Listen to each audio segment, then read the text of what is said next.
Assalamualaikum warahmatullahi wabarakatuh. Apa kabar semua? Semoga sehat-sehat selalu ya. Sebelumnya perkenalkan, nama saya Nur Fitriana Korprianti Marsilia, biasa dipanggil Marsi. Saya merupakan peserta didik program pendidikan dokter spesialis di Fakultas Kedokteran Universitas Airlangga, tepatnya di program pendidikan ilmu kesehatan mata. Oke, pada kesempatan kali ini saya akan sharing sedikit tentang peran filsafat ilmu dalam perkembangan vaksin COVID-19 di Indonesia. Pertama-tama kita singgung sedikit apa itu filsafat. Filsafat terdiri dari dua kata, yaitu philos dan sophia. Philos artinya suka atau cinta atau kecenderungan, sedangkan sophia artinya kebijaksanaan. Dan menurut Kamus Besar Bahasa Indonesia, filsafat itu sendiri memiliki arti pengetahuan dan penyelidikan dengan akal budi mengenai sebab, asas hukum, dan sebagainya dari segala sesuatu yang ada di alam semesta ataupun mengenai kebenaran dan arti adanya sesuatu. Nah, lebih mengerucut lagi tentang filsafat ilmu. Filsafat ilmu merupakan suatu cabang dari ilmu filsafat, di mana di dalamnya kita membahas tentang hakikat ilmu dan penerapan berbagai metode filsafat dalam mencari akar persoalan dan menemukan realita-realita yang dipersoalkan oleh suatu bidang keilmuan. Dan dalam filsafat ilmu itu memiliki beberapa aspek. Ada 3 aspek yang digunakan untuk menelaah suatu hakikat ilmu. Yang pertama yaitu ontologis, yang kedua epistemiologis, dan yang kedua adalah aksiologis. Sekarang kita berbicara tentang tema yang lebih mendalam lagi, yaitu peran filsafat ilmu dalam perkembangan vaksin COVID-19 di Indonesia. Kita kaitkan dengan filsafat ilmu dan kita bahas satu-satu aspek-aspeknya mengenai perkembangan vaksin COVID-19 di Indonesia. Kita bicara yang pertama mengenai akses ontologi. Ontologi itu sendiri memiliki arti yaitu ilmu yang mempelajari tentang hakikat sesuatu yang berwujud, yang ada, dan berdasarkan suatu logika. Kita sambungkan dengan perkembangan vaksin, maka kita harus tahu apa sih definisi dari COVID-19, kemudian dampaknya, kemudian strategi apa saja yang sudah dilakukan dalam penanganannya, dan berbicara tentang definisi vaksin itu sendiri. Yang pertama kita bicara tentang COVID-19. Apa sih COVID-19 itu? Yaitu COVID-19 merupakan suatu penyakit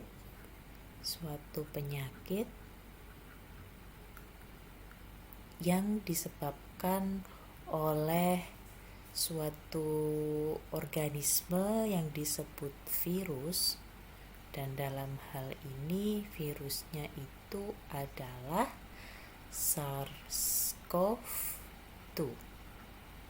Nah, organisme SARS-CoV-2 inilah yang menyebabkan coronavirus disease 19. Nah, bagaimana spektrum penyakitnya? Penyakit yang ditimbulkan oleh virus ini bisa menggambarkan suatu gejala ringan hingga berat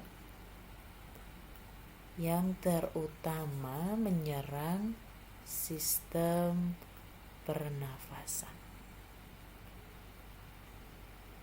Nah, kalau bicara sebabnya, organismenya disebut SARS-CoV-2 dan ini gambaran struktur dari organismenya tersebut. Sedangkan kalau bicara penyakitnya ini biasanya menyerang ke sistem pernafasan. Gejala yang ditimbulkan bisa ringan, bisa berat. Nah, berbicara gejala umum yang bisa ditimbulkan oleh COVID-19 antara lain yang pertama, demam. Kita tahu bahwa demam yang disebabkan oleh virus biasanya tinggi, bisa lebih dari sama dengan 38 derajat Celcius. Kemudian bisa kita jumpai juga batuk atau cough dengan karakteristik batuk kering biasanya. Dan yang ketiga bisa sampai ke sesak nafas atau dyspnea. Selain gejala-gejala ini juga ada beberapa gejala lain, namun namun intensitasnya lebih jarang dibandingkan gejala umum ini, seperti adanya diare, ruam-ruam di kulit, bisa juga mialgia, sefalgia, bisa juga konjungtivitis, bisa juga kehilangan indera pengecapan dan juga indera penghidup. Kemudian masa inkubasi dari infeksi ini sekitar 2 hingga 14 hari. Dan transmisinya ini kebanyakan literatur kita dapatkan bahwa transmisinya itu via airborne transmission, di mana bisa ditularkan lewat droplet yang mengandung virus dan kemudian terhirup oleh host yang akan terinfeksi. Kemudian bagaimana dampak COVID-19? Bisa kita lihat di sini ada suatu update data tentang angka kenaikan kesakitan COVID-19 di Indonesia per tanggal 17 Januari 2021 sudah mencapai angka 900.000 lebih. 907.929 orang yang terkonfirmasi virus COVID-19.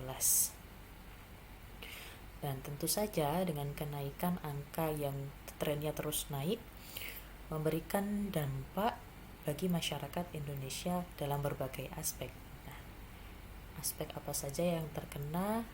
Yang pertama, kesehatan masyarakat, ekonomi, aspek kehidupan sosial, dan juga lingkungan. Dan ini menurut penelitian beberapa aspek kesehatan masyarakat yang menjadi dampak akibat pandemi COVID-19, yaitu yang pertama, kesulitan mencari masker dan hand sanitizer. Ini sempat kita alami pada awal-awal masa pandemi, di mana kita sulit sekali mendapatkan masker dan hand sanitizer. Padahal dua benda ini merupakan benda krusial, merupakan benda yang tidak bisa ditawar lagi keberadaannya selama pandemi. Kemudian juga tentang pengetahuan masyarakat tentang bagaimana aksi mereka ketika mereka terkonfirmasi terjangkit virus COVID-19. Kemudian juga tentang lifestyle yang berubah karena mereka senantiasa ingin menjaga kesehatan di era pandemi, maka masyarakat selalu meningkatkan lifestyle mereka, salah satunya dengan mengkonsumsi makanan-makanan sehat, makanan-makanan bergizi, juga multivitamin, dan juga biasanya olahraga juga ya. Kemudian yang kedua, aspek ekonomi. Dari aspek ekonomi bisa juga kita jumpai bahwa sempat ada isu-isu penumpukan atau penimbunan masker, terus kemudian juga orang-orang beralih ke online shopping, kemudian menimbun makanan, kemudian juga pendapatan menurun, harga-harga makanan, harga-harga barang naik, dan juga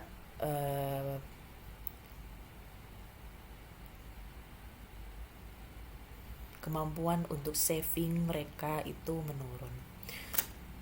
Kemudian aspek yang selanjutnya terkait kehidupan sosial. Karena di masa pandemi ini kita semua dianjurkan untuk melakukan semua pekerjaan daring dalam jaringan, maka dapat kita rasakan kesulitan untuk berinteraksi dengan sesama karena tidak saling bertatap muka. Kemudian juga karena kita selalu semuanya di rumah saja, work from home, sekolah dari rumah, dan apa-apa dikerjakan di rumah, maka kita juga bisa mendapati bahwa family relation itu akan meningkat, semakin dekat hubungan kehubungan antar keluarga. Kemudian juga karena kebutuhan sekarang ini semua dalam jaringan, maka kebutuhan akan internet sangat meningkat. Kemudian sudah saya sampaikan di awal tadi bahwa lifestyle masyarakat juga berubah, cenderung lebih ke arah yang lebih baik dalam artian dalam aspek kesehatan. Kemudian dalam aspek lingkungan juga kita mendapati lingkungan kita yang semakin bersih karena masyarakat cenderung ingin menjaga lingkungan guna menjaga kesehatan mereka juga. Bisa dibaca aspek apa saja dampak-dampak dari aspek lingkungan yang terkena. Kemudian bagaimana strategi penanganan penyebaran COVID yang sudah dilakukan di Indonesia. Jadi menurut pemerintah kita sudah mencanangkan 4 strategi, yaitu yang pertama social distancing, tracing dalam artian mencari jejak-jejak penyebaran. Kemudian edukasi dan penyiapan isolasi mandiri bagi orang-orang yang terkonfirmasi positif namun gejalanya negatif atau ringan, dan isolasi rumah sakit jika positif dan bergejala sedang hingga berat. Oke. Kemudian kita berbicara vaksin. Vaksin itu apa? Vaksin merupakan produk biologis yang diberikan dengan tujuan untuk memicu kekebalan tubuh agar terhindar dari penyakit infeksi. Komponen utamanya itu terdiri dari bagian tertentu dari mikroorganisme penyebab infeksi itu sendiri. Bisa berupa racun yang dihasilkan oleh patogen itu sendiri, atau juga bahkan mikroorganisme patogen itu sendiri. Secara epistemologi, memproduksi vaksin itu harus melalui beberapa tahap uji coba. Vaksin merupakan suatu produk farmaseutis yang targetnya itu diberikan kepada individu yang sehat. Kalau individu sudah sakit, tidak perlu dikasih vaksin, karena tujuan dari vaksin itu adalah preventif atau mencegah suatu penyakit, dan tujuannya adalah supaya terhindar dari penyakit infeksi. Nah, target dari vaksin itu sendiri adalah individu-individu yang sudah memenuhi syarat bahwa jika diberi vaksin maka akan aman. Jika diberi vaksin, maka vaksin itu akan efektif bekerja melindungi target vaksin itu. Nah, vaksin yang beredar itu harus melalui beberapa uji. Yang pertama uji preklinis, kemudian dilanjutkan dengan uji klinis, setelah itu baru boleh beredar di masyarakat. Uji coba vaksin. Yang pertama uji coba preklinis, yaitu uji coba kandidat vaksin yang meliputi aspek farmakologi dan toksikologi dan diaplikasikan pada model komputerisasi, kultur sel atau jaringan atau hewan coba. Setelah praklinis selesai, maka dilanjutkan dengan uji coba klinis yang terdiri dari 3 fase, fase 1, fase 2, fase 3, di mana fase 1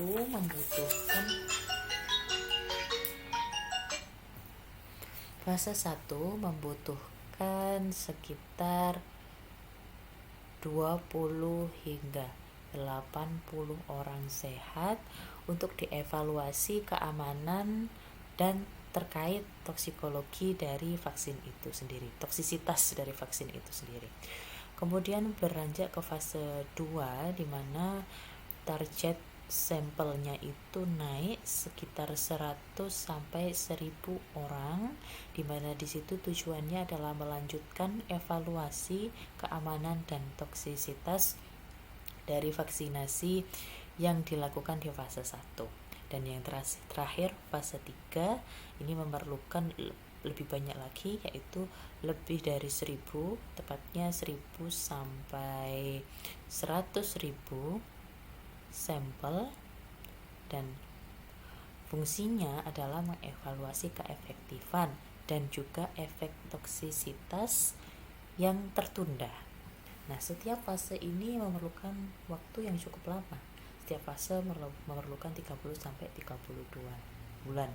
Dan kalau dihitung secara normal, vaksin akan baru siap diedarkan di masyarakat setelah memakan waktu kurang lebih 28 hingga 30 tahun dari fase preklinis hingga klinis.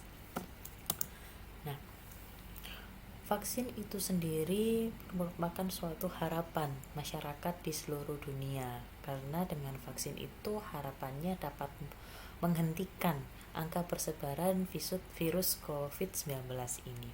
Nah, di sisi lain kita tahu bahwa memproduksi vaksin itu sendiri memerlukan waktu yang tidak singkat.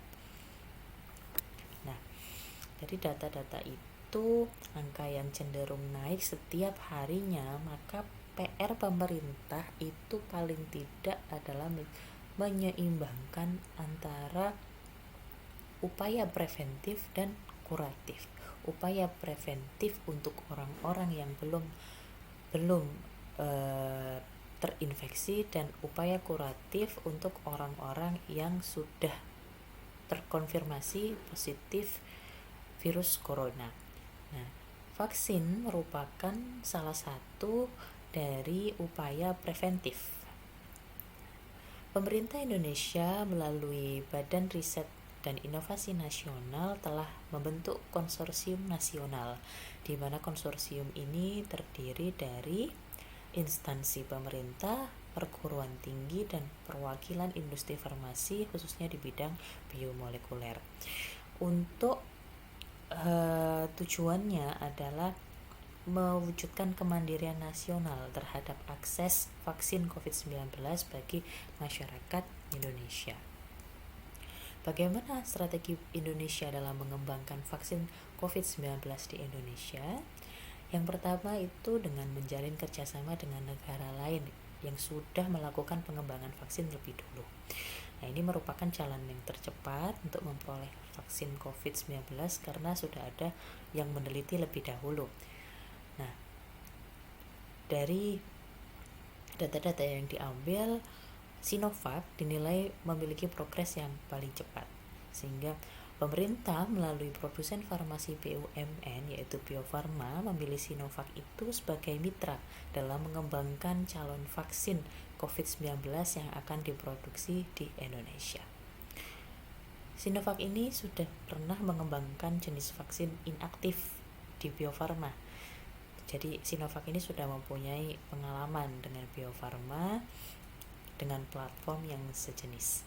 Dan harapannya vaksin yang dikembangkan oleh Sinovac ini akan lolos uji sehingga teknologi produksinya akan dapat segera diadaptasi oleh Bio Farma untuk memenuhi kebutuhan vaksin COVID-19 bagi masyarakat Indonesia. Dan strategi yang kedua ini merupakan produksi sendiri, yaitu vaksin rekombinan subunit yang cetakannya diambil dari kombinasi antara protein spike dan nukleokapsid strain virus SARS-CoV-2 yang berasal dari Indonesia. Nah, bibitnya ini ditargetkan akan selesai pada tahun 2021 ini. Dan setelah selesai, bibitnya akan diserahkan ke produsen dan untuk diproduksi dalam skala manufaktur sehingga bisa memenuhi kebutuhan vaksin COVID-19 untuk masyarakat Indonesia. Nah, dari uraian di atas, maka dapat ditarik kesimpulan bahwa pemerintah Indonesia itu sudah berada pada alur yang semestinya dalam upaya menyediakan vaksin COVID-19 yang aman bagi penduduk Indonesia sedapat dan sesegera mungkin. Nah, itu tadi bicara tentang vaksin COVID-19 dikaitkan dengan aspek epistemologi. Kemudian sekarang aspek yang ketiga yaitu aksiologi. Untuk mendapatkan manfaat vaksin yang optimal, WHO menyarankan agar setidaknya 70% dari populasi di Indonesia atau di setiap negara mendapatkan vaksin. Dan itu artinya setidaknya ada 180 hingga 200 juta penduduk Indonesia yang perlu mendapatkan vaksin. Dan penemuan vaksin ini diharapkan dapat membentuk kekebalan kelompok atau yang disebut sebagai herd immunity sehingga transmisi COVID-19 ini dapat dikendalikan. Dan pemerintah Indonesia memberikan vaksin COVID secara gratis kepada rakyatnya merupakan langkah yang penting yang dapat merubah pandemi ini. Ya meskipun dalam praktiknya itu tidak bisa sekaligus dilakukan, paling tidak bertahap, dan itu sudah dapat mengubah secara signifikan transmisi COVID-19 harapannya. Dengan melaksanakan vaksinasi dan bersedia untuk divaksin, berarti kita itu telah ikut bergotong royong melindungi kelompok-kelompok yang rentan terhadap infeksi virus corona ini, dan harapannya herd immunity dapat segera dicapai. Sekian ini pernyataan dari saya sebagai penyusun bahwa konten video ini saya sebagai penyusun bertanggung jawab penuh terhadap isi konten dalam video ini.